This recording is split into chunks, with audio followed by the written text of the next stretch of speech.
Good morning, everyone. My name is Naina Kaul, and I'm here to speak about Ikigai today.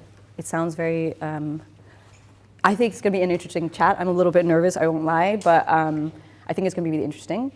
So I run a company called Abrigo Studio, and I'm excited to talk about this. Let's get started. So today I'm going to be talking about Ikigai. This picture is literally like from Canva, like from the graphic design website. I didn't like put it as like a targeted thing. It's just like a picture that came up. So please don't cancel me based on that. So basically, I'm going to be talking about Ikigai for creatives, but I think it's something that applies to everyone. It's not necessarily only for creatives. And I think it's a really interesting concept because it relates to spirituality, but it's also something that's very practical and hands-on, like how you can kind of guide your life and in what ways you can kind of steer your direction in a way. So without further ado, let's get into it. This is a bit about me. My name is Naina Kaul. I have founded a company called Abrigo. I also work in consulting freelance. And here are some highlights from my career. I studied my bachelor's in psychology from University College London. And I lived in London for about 8 years. Prior to that, I was in Copenhagen, so I'm from Copenhagen. That was actually my first touch point with CreativeMornings, that I sort of started having these conversations and finding these topics interesting. I then sort of diverted a bit from psychology. I decided not to go into the psychology track because I was kind of not sure if I wanted to deal with people's problems every day, so to speak. So I kind of went into management consulting, which is much more business-oriented, obviously. So I worked at Accenture and Abrigo Partners, which are both very sort of business-oriented environments, but it was a great experience. I got a lot of business acumen from that. I would recommend it to anyone. It's a very cool business to be in. Would you mind that I take the microphone? Yeah. Your voice is strong enough. Okay. I don't know if that's a bad thing. Do you need it or just? Yeah, I think my voice carries. Yeah, I've heard that before. I also speak quite fast, so if that's a problem, just say. Like, I talk very quickly. So. Anyway, so I did consulting. It was a great career for me. I'm a very analytical person, and so this kind of career really worked for me. After that, though, I guess I got a feeling that the corporate lifestyle wasn't necessarily my cup of tea. Like, I wasn't sure that was where I wanted to be. So I decided to complete my education and kind of get my master's degree in psychology, which was fantastic. I did that back in Denmark, in Copenhagen, which is where I'm from. And that was a really good sort of introduction to a different path, sort of basically taking myself off a beaten path, off of the status quo, going into something a bit different. And it led me to founding a company, which I wasn't planning on at all by any means. But I had an idea in 2017 that I was like, well, biking is such a no-brainer in terms of green transport. What if we just made that super accessible, especially in wintertime? I think winter is one of those underserved seasons. So I kind of had this idea to make accessories for bikes. We'll get into that later, not right now, but I'll go into that a little bit later. So the idea basically came to me in 2017, and it's just kind of grown from there into an actual business. So yeah, I founded a company. It's been there for about 5 years now, and I also freelance as a consultant. So that's a great way to still kind of engage with that career. So that's hopefully some background to me. I'm going to get into the topic now. So first of all, I don't want to get too heavy-handed with this, like it's very sort of like high-level concepts, but I think it's really important to contextualize my business and what I'm doing and why I do it, kind of thing. So I'm going to put a question out there, just like a big, heavy question for the morning. I just wonder if we can conceive of a world where we have a strong economy based upon sustainability. So I think at the moment, sustainability is very sort of a sideline to economic prosperity and to economic growth. Or like at best, it's a marketing tactic, right? Like it's ESG strategy, and it's like, oh, look at us, we're doing this company strategy, and it's fantastic, it's PR. At worst, it can be greenwashing, right? We've seen instances of that as well. So in my view, I'm just like, what if we centralize sustainability? What if we made it a core aspect of our economic strategy? I'm not an expert on this. I'm not an economic expert by any means, but I know that that's something, having touch points with that sustainability element in my startup, it makes it very obvious that that's a potential inroads to doing something differently. And I would argue it's necessary almost. So the first concept that I really want to get into is transaction versus reciprocity. So I think like with traditional business models, we're kind of taught the way to do things is transactional. So like I'm an actor, someone else is an actor, and you kind of engage in a transaction. So if you want to buy something, you use money and you buy a certain thing, and that person is just handing you off something. I think it's really important to think about reciprocity because it's more human, it's more like connected. If you're actually thinking about the relationships you're engaging in when you are going through a traditional transaction of any kind, whether it's economic or relationship-based, it's a two-way street, right? It's you and the other person, and they're also a human being at the end of the day. So I think when you introduce that concept, it becomes more human, the way that you do business as well. And I've noticed this having a startup, right? You start to notice, like, I'm a person, like, doing the work. I'm not, like, just a person sort of as, like, a front for a business. I'm not just managing stuff for my company. I can represent a company, but I am myself. I'm still a person. And that's what I find fascinating with the space today. It's called Heart Space. And the connection with that is that they were talking about, their website talks about how your personal and professional selves can kind of meld together. And that's a theme I've also worked with a lot because like having a business, you're kind of like representing yourself, which is a very cool thing, but also a little bit nerve-wracking. For example, like right now. Okay, so, and it's also a very heavy-handed concept. I'm so sorry. I feel like it's too much, but I hope it makes sense. Does it make sense so far? Okay, great, okay. Sometimes you just see your faces and you're like, oh my God, no one's getting what I'm saying. Okay, great, okay. Okay, so I think that's the first concept I want to bring across is context for the rest of the chat. Holistic sustainability is the second thing. So I think like sustainability, as I mentioned, I think it doesn't really work as a concept until it's financially viable. So instead of it having be like a side project or a byproduct of like actual business operations, if it's centralized and you think in new avenues of how does that sustainability actually give economic growth, I think you have so many more potential inroads to long-term sustainability and long-term economic growth. Because right now what we see is sort of a boom and bust economy. And again, I'm not an expert, so please don't cancel me if I say something that's not economically correct, but I think that thing of like boom and bust, it could actually be a longer arc, right? Like you could have sustainability be part of it, and thereby have economic growth that stays, because it's not necessarily just based on something where you're speculating. You actually know what is realistically there and what you actually have to work with. So getting into that a bit further, I've put these two concepts next to each other. So old school capitalism kind of places financial profit above all else. And I think some of the trends we're seeing right now are like indicative of this. So like you have trends like the Great Resignation. People are sort of questioning their careers a little bit, wondering like, does this make sense what I'm doing? Like, should I be doing this anymore? Like, you're kind of on this treadmill sometimes, and it's a question of, is it making sense? Is it something you want to be doing? And there's also a lot of climate anxiety. I think people kind of generally tell me that they're a bit like scared, like what's happening with the planet? What are we doing? Like, is there any kind of strategy? It seems a little bit, unclear at times. And I think it's not necessarily that capitalism is the root of all evil by any means. That's not what I'm saying. But I think that that concept of transaction is kind of stopping us a little bit. And I think it requires, in a way, a more heart-based, it sounds really philosophical, but the theme is spirituality, so I think it works. I think it requires a more heart-based connection that you as a person face off to another person. And by doing that, you're kind of actually engaging in relationship with other people and engaging relationship with the planet. Like at the end of the day, we have a dog here today, for example, and it's like everyone relates to a dog. I mean, okay, most people, if you're a dog person, you connect to that. You connect to living things. Like that which is organic is super important. I think we've kind of put it in the sidelines a little bit. So I think it's like when you connect from that space where you're a human being and the person at the other end is a human being, I think there's potential for so much more to come out of those kinds of interactions. So I hope that also makes sense. The point that I think I'm really trying to get to is that I think the circular economy is a very great potential place to go in terms of this discussion. So planetary and human resources don't get depleted. Like we're actually considering the human aspect. We're considering the organic elements that are part of us in a way, that we are all human. All the things around us are organic. The things that are living are super important. And we're not giving it the importance that we probably need to. And I think it's something that has become really obvious in the pandemic, right? We are noticing we have limited resources. We have limited energy, limited time, limited effort, limited mental capacity. And the system that's currently in place isn't supporting that.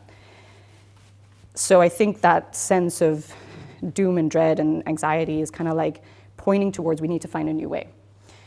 My bid for the new way is a circular economy. I think it's this kind of concept of whatever you put in shouldn't just go out and be tossed away and shouldn't be discarded. Oop, I'm new at this, okay.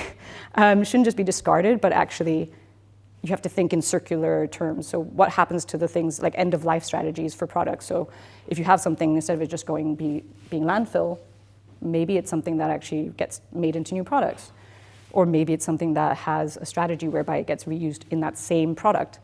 And I think that has the potential to actually create a self-sustaining system where there's long-term, truly sustainable growth. That's the aim, right? Like that you have something which actually is holistic, considering the different actors in that system, like basically thinking about also the organic elements. And that includes the ecology that we are a part of. Okay, so that's the heavier part of the discussion. Now we're going to get a bit more into the Ikigai aspect. So I think that this basically points towards, like, what I wanted to sort of really get across today is that I think we all have creative power. And it might be time to harness it for good. Like maybe there's a point in actually doing something about that creative power that's all inside of us. These are some of the concepts that I sort of think are really inspirational, and they may spark some thoughts in you guys as well. So regenerative capitalism is this idea that you can have people, planet, and profit at the same time. So there's some books on this, for example, Green Swans by a gentleman called John Elkington. They also have a company called Valance, which basically is basically trying to advocate for this kind of approach. So it's really great because there are actually efforts in this direction. Even if you don't think that that's realistic, it's maybe too idealistic, there's also just a possibility for having impact on a bottom line, right? So if you... Sorry, just one more time, the book name and the author? Yeah, sure. Book name, Green Swans, John Elkington.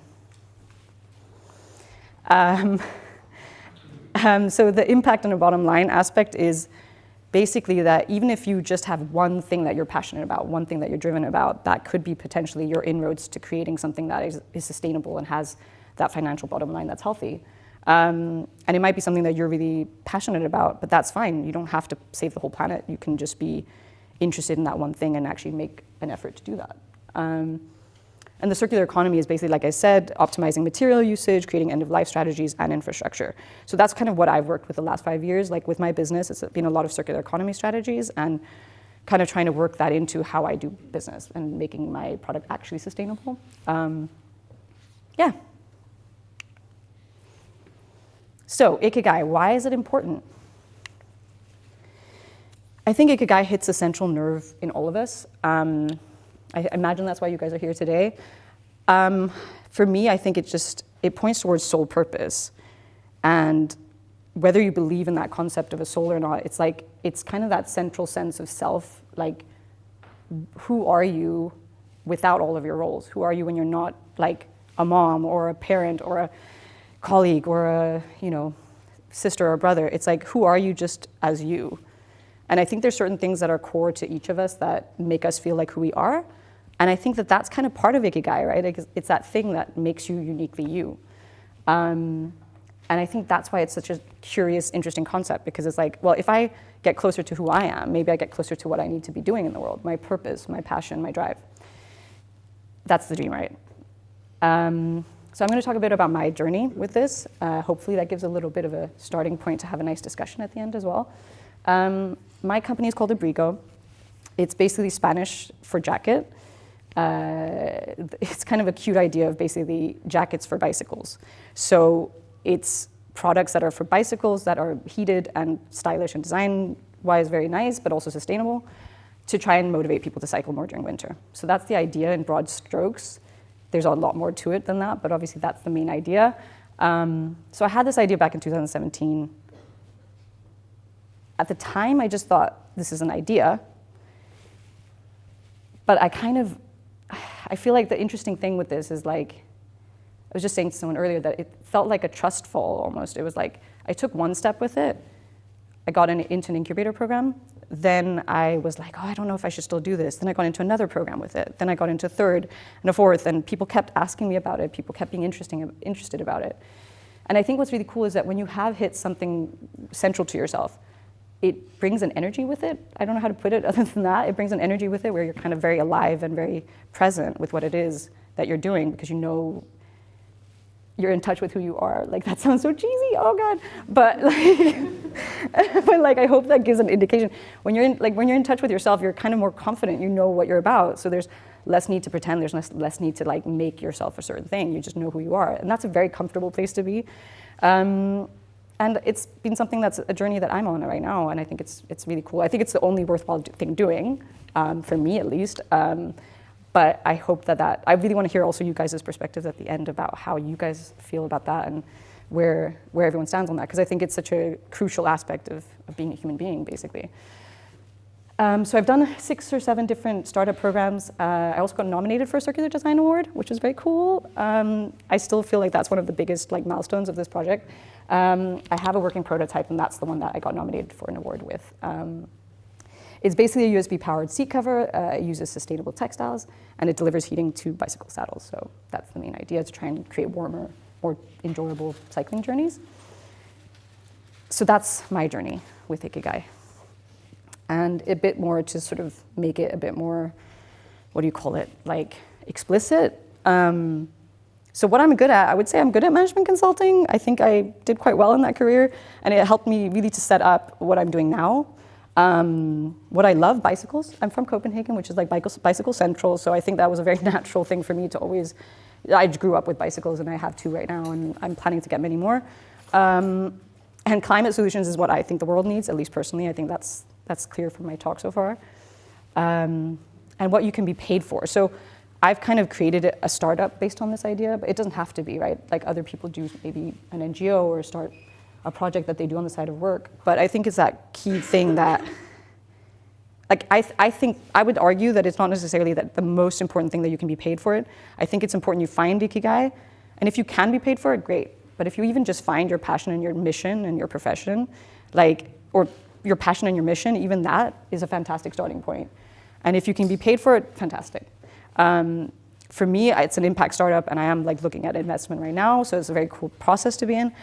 But it's not what I don't do it for the money, if that makes sense. I'm not in it for the money. I hope that it can be a self-sustaining business, and that's the aim. But it's not something I'm in to sort of make all the money, right? Because that would kind of defeat the purpose of being after your purpose.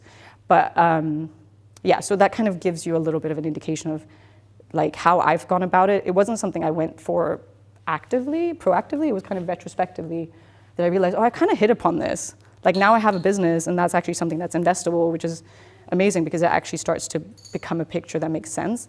So it's not something I think you can necessarily plan forward, if that makes sense. You can't necessarily go, oh, I'm good at this, I can be paid for this, and it will all just add up. It's not something you can mentally sort of make happen necessarily, but I think it's something that if you're lucky, you kind of take some trust falls and you land in it, kind of thing. Anyway, I'm not going to bore you with the details of that for too long.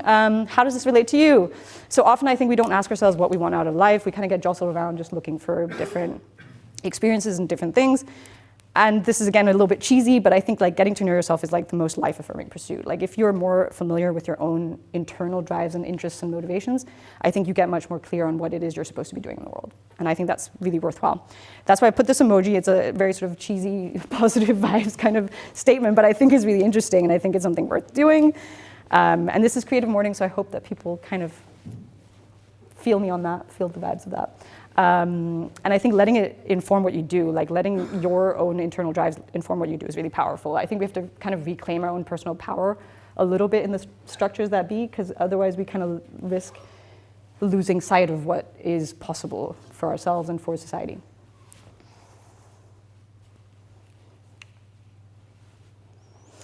So to sort of get rounded up a little bit, is this really life-changing? Yes. Is it really easy? No. In a word, no, it's not easy. That may not be what people want to hear. I think it is something where, I'm going to move to the next slide because I actually have something to say on this. It is and it isn't, right? I think it's one of those things where in some ways I find it easier because I get closer to what I'm actually interested in doing. So the things that I'm passionate about, design, creating something with my own bare 2 hands, being involved with other entrepreneurs who are passionate about their projects too. It's easier in that you get to deal with things that you find personally interesting. it's harder in the sense you have to let go of a lot of stuff that you thought you were about and that you thought was really interesting to you, and you have to be like, oh, maybe I'm not so interested in that, and you have to kind of pack some things away and kind of be like, oh, this isn't necessarily what I was about. So there's a grieving process sometimes where you're like, oh, I'm maybe not that thing. And what's cool about it is you kind of evolve into a new version of yourself every time you step into that power, that personal power. And you also kind of let go of something and shed something. Shedding that thing is not necessarily a bad thing, because I think it makes you realize what you're actually about, and it actually connects you with the people you're supposed to be connected to. But it is also a hard thing, right? Because we're human, we're used to attachments to certain things. So kind of touching upon the spirituality theme, I think attachment is a huge theme. And if you're too attached to things and ideas and beliefs about who you are, you run the risk of just staying stagnant, in my opinion. And I think what's really interesting is when you allow yourself to change and you allow circumstances around you to change, there's a lot of possibility for creativity and magic in a way. Like, at least for me, I've found that, like, really magical moments of building this business and getting some amazing feedback and getting some amazing achievements and accolades, but also just the day-to-day feeling of creating something that's your own. So this was kind of my segue into having a Q&A session. I was hoping to start the conversation off with, like, also understanding a bit about everyone else's perspectives on this. And so yeah, that's the end of my talk. Thanks a lot, Naina, for this.